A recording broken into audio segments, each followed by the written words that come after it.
Janata news Kannada, ಇದು ಕನ್ನಡಿಗರ ಶಕ್ತಿ. Hello, ಎಲ್ಲರಿಗೂ ನಮಸ್ಕಾರ. ನೀವು ನೋಡ್ತಿದ್ದೀರಾ ಜನತಾ ನ್ಯೂಸ್ ಕನ್ನಡ, ಇದು ಕನ್ನಡಿಗರ ಶಕ್ತಿ. ನಾನು ಶರತ್. ಇವತ್ತು ಏನಪ್ಪ ವಿಶೇಷ ಅಂದ್ರೆ, ಇವತ್ತು ನಾವು ಶ್ರೀ ಕಾಲಭೈರೇಶ್ವರ ಮಹಿಳಾ ಸಂಘದ ಮಹಿಳಾ ದಿನಾಚರಣೆಯ ಆಚರಣೆಗೆ ಬಂದಿದ್ದೀವಿ.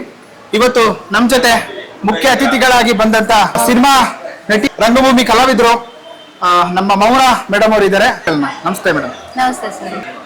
ಶ್ರೀ ಕಾಲಭೈರವೇಶ್ವರ ಮಹಿಳಾ ಸಂಘದಿಂದ ನನ್ನ ಇನ್ವೈಟ್ ಮಾಡಿದ್ರು. ಹಾಗೆ ನಮ್ಮ ನಾರಿ ಶಕ್ತಿಯವರು ಸಹ ತುಂಬಾ ಹೆಚ್ಚಿನ ಸಂಖ್ಯೆಯಲ್ಲಿ ಬಂದು ಈ ಕಾರ್ಯಕ್ರಮವನ್ನ ಯಶಸ್ವಿ ಮಾಡಿದ್ದಾರೆ. ಸೊ ಈಗಿನ ಹೆಣ್ಮಕ್ಳಿಗೆ, ಈಗಿನ ಜನರೇಷನ್ ಹೆಣ್ಮಕ್ಳಿಗೆ ಈ ಹಳೆ ಕಾಲಕ್ಕೂ ಈಗಿನ ಕಾಲಕ್ಕೂ ತುಂಬಾ ಚೇಂಜಸ್ ಇದೆ. ಟೆಕ್ನಾಲಜಿ ಚೇಂಜ್ ಆಗ್ತಿದೆ, ಎಲ್ಲ ಮಾಡರ್ನೈಸೇಷನ್ ಆಗ್ತಿದೆ, ಡಿಜಿಟಲೈಸೇಷನ್ ಆಗ್ತಿದೆ. ಸೊ ಈಗಿನ ಕಾಲ ಹೆಣ್ಮಕ್ಳಿಗೆ ನಿಮ್ಮ ಕಡೆಯಿಂದ ಒಂದು ಕಿವಿ ಮಾತು ಹೇಳೋದಾದ್ರೆ? ಕಿವಿ ಮಾತು ಅಂದ್ರೆ, ನಮ್ಮ ಮೂಲನ ನಾವು ಬಿಟ್ಟು ಹೋಗ್ಬಾರ್ದು, ಯಾವತ್ತು ನಮ್ಮ ಸಂಸ್ಕೃತಿನ ನಾವು ಬಿಟ್ಟು ಹೋಗ್ಬಾರ್ದು. ನಾವು ಏನೇ ಚೇಂಜಸ್ ಮಾಡ್ಕೊಂಡು, ಮಾಡಿಫಿಕೇಶನ್ ಮಾಡ್ಕೊಂಡು, ನಮ್ಮ ಮೂಲನ ಮರಿದೆ ನಮ್ಮ ಸಂಸ್ಕೃತಿನ ಉಳಿಸ್ಕೊಂಡು ಬೆಳೆಸ್ಕೊಂಡು ಹೋಗ್ಬೇಕು. ನಾನು MA BEd ಮಾಡಿ ಟೀಚಿಂಗ್ ಪ್ರೊಫೆಷನಲ್ ಮುಂದುವರಿತಾ ಇದ್ದೆ. ಹಾಗೆ ನಂಗೆ ತುಂಬಾ ಈ ಕಲೆ ಬಗ್ಗೆ ಆಸಕ್ತಿ ಇತ್ತು. ಅದನ್ನ ನಮ್ಮ ಮನೆಯವ್ರ ಹತ್ರ ಹೇಳ್ಕೊಂಡಿದ್ದೆ.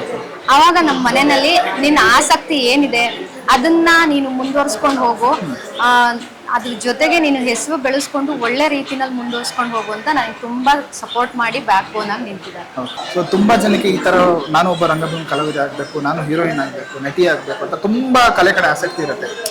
ಆದ್ರೆ ಅವ್ರ ಮನೆಯಲ್ಲಿ ಅವ್ರಿಗೆ ಅವಕಾಶಗಳು ಇರ್ತಾರಲ್ಲ, ಹೆಣ್ಮಕ್ಳು ಮನೆಯಿಂದ ಹೋಗ್ಬಾರ್ದು, ಆಚೆ ಹೋಗ್ಬಾರ್ದು, ಆ ಫೀಲ್ಡ್ ಎಲ್ಲ ನಿಮಗೆ ಸೂಟ್ ಆಗಲ್ಲ, ನಿಮ್ಗೆ ಬೇಡದೇ ಇರೋದಿಲ್ಲ, ಓದ್ಕೊಂಡು ಒಳ್ಳೆ ಜಾಬ್ ತಗೋಬೇಕು, ಆದಷ್ಟು ಬೇಗ ಮದುವೆ ಆಗಿ ಗಂಡನ ಮನೆ ಹೋಗ್ಬೇಕು, ಈ ತರ ಒಂದೊಂದು ಬಿಕ್ಕಟ್ಟಲ್ಲಿ ಅವ್ರನ್ನ ಸಿಕ್ಕಾಕ್ಸ್ತಾರೆ.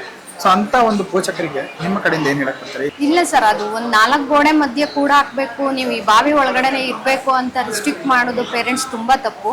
ಕಾಲ ತುಂಬಾ ಚೇಂಜ್ ಆಗಿದೆ. ಹಾಗೆ ಹೆಣ್ಮಕ್ಳು ಸಹ ಅವ್ರು ಏನ್ ಅಳವಡಿಸ್ಕೊಂಡು ಅವ್ರು ನಾವು ಮುಂದೆ ಹೋಗ್ಬೇಕು ಅನ್ನೋದು ತುಂಬಾ ಚೆನ್ನಾಗಿ ಗೊತ್ತಿರುತ್ತೆ.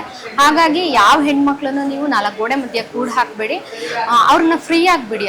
ಅವ್ರು ಎಲ್ಲೂ ಹೋಗಲ್ಲ. ಅದರ ಬದಲು ಅವರು ಒಂದು ಸಾಧನೆ ಮಾಡ್ತಾರೆ.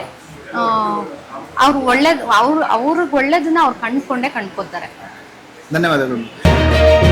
ಜನತಾ ನ್ಯೂಸ್ ಕನ್ನಡ, ಇದು ಕನ್ನಡಿಗರ ಶಕ್ತಿ.